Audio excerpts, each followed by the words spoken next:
Heard them say that a paper passport fell out of one of the towers and was picked up by a police officer on the street.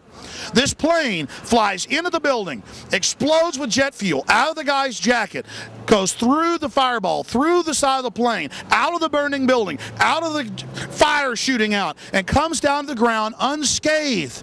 But something happened. For 6 months, they reported they had this passport. Boy, we've got it. We've got the proof. And then the guy stood up and was alive in the Middle East, and they pulled it and said, oh, that was a mistake. He wasn't a hijacker, and the story just disappeared. So what about the hijackers? It's the funniest thing, but at least 9 of them are still alive.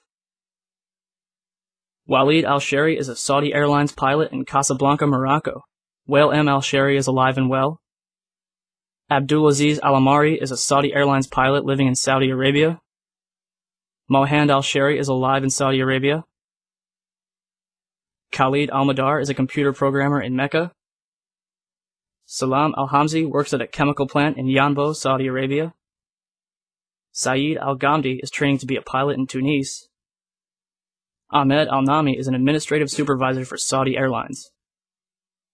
And last but not least, Mohammed Atta's father claimed to receive a phone call from his son on September 12th.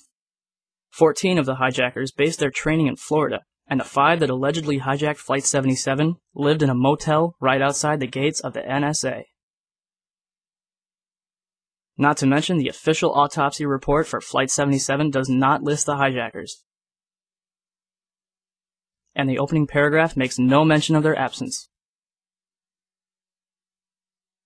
After these discrepancies were pointed out, FBI Director Robert Mueller brushed it off, saying that the hijackers were using stolen passports and may not have had tickets, so there's no way to know who they actually were. So, if there's no proof that the hijackers were members of Al-Qaeda, or if they were even on the plane in the first place, what justification do we have for bombing Afghanistan?